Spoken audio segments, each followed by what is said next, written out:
me diu de fer política de l'educació o en l'educació fer política. Jo el que li vaig a preguntar és qui ha fet política de l'educació així? Així estem parlant d'un manteniment que l'Ajuntament ha de fer en un centre públic, siga educatiu o siga en el poliesportiu o on siga. És un centre públic que vostè té l'obligació de mantindre, vostè com a alcalde o com a equip de govern, i han fet moltes de les llavors que tenen que fer, que és la seva obligació en manteniment, però n'hi ha hagut una que no han fet vostès. Aleshores, jo no estic fent política de l'educació, jo estic dient-li a vostè que té unes obligacions que no ha complit al 100%. I ja està. Si vostè se vol ofendre dient que l'educació, que fem política, que utilitzem els xiquets per a fer política, bueno, vostè diga el que vulgui, però això no és cert. Després, una altra cosa, vostè ha dit que nosaltres, jo en les meves declaracions he dit que l'Ajuntament no pagava el material. Ahir, en les meves declaracions, això no diu res. Ahir n'hi ha una captura de pantalla de lo que diuen... Sí, no, un moment, sí, lo tengo aquí, eso no son mis declaraciones. Hay una captura de pantalla de un missatge que envia l'AMPA dient que el centro pondrà la pintura. I aquesta informació no és meua, és d'un missatge, és una captura de pantalla de l'AMPA.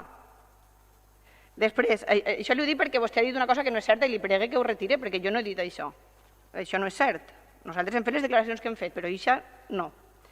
Després, vostè ha citat així el meu company Àlex, que casualment també és el director de l'AMPA, crec, no desconec realment quin càrrec té, però sé que està en l'AMPA. El president. Bueno, la qüestió... Jo parlo en qui tinc que parlar i si hi ha una persona dins de l'AMPA que me conta coses, jo les tinc que escoltar perquè és l'única persona que me conta coses de lo que passa dins de l'AMPA i dins dels consells escolars, perquè vostès no ens conten absolutament res. Aleshores, no vinga així vostè a citar a una persona aliena a este pleno perquè ha sigut membre d'una llista socialista per a fer-lo com un cabeza de turco perquè diu que ell ha creat la polèmica. Perdone, ell i altres pares ens conten coses. Ens expliquen les situacions que passen dins del col·le, dins de l'AMPA i en el Consell Escolar. Li torno a dir que vostè no ens conta, ni vostè ni la seva regidora d'Educació. No ens conten absolutament al respecte d'això que estàvem parlant.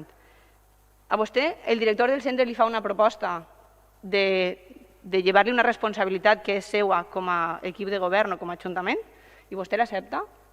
I accepta que vagin uns pares voluntàriament a fer un treball que ha de fer o la brigada d'obres o una empresa externa que se dediqui a la pintura o qui siga. Si la brigada d'obres no estava disponible perquè estava fent altres tasques... Si vol anar concretant la pregunta, però són tot preguntes. Sí, són tot preguntes, diferents una darrere d'una altra. A més, punt per punt, perquè no s'hi escapi ninguna. Si vostè no s'ha pres nota, igual se despista després, però puc repetir. El que li dia del manteniment. Perquè vostè no ha buscat una empresa externa? O el que estava dient, perquè no ho ha retrasat una setmana, no passa res. Si vostè diu que no era tan precís pintar, se pot retrasar una setmana. No que vagin els pares de forma voluntària, gratuïtament, òbviament, i si passa alguna cosa ja veurem, vull dir, si haurà hagut algun accident, això què haurà passat ahir? Unes persones un divendres o un dissabte de nit treballant en un col·le. És que ahir n'hi ha moltes coses que vostè s'ha de plantejar també. Encara que s'enfade moltíssim perquè li ho diguem, però vostè s'ho ha de plantejar.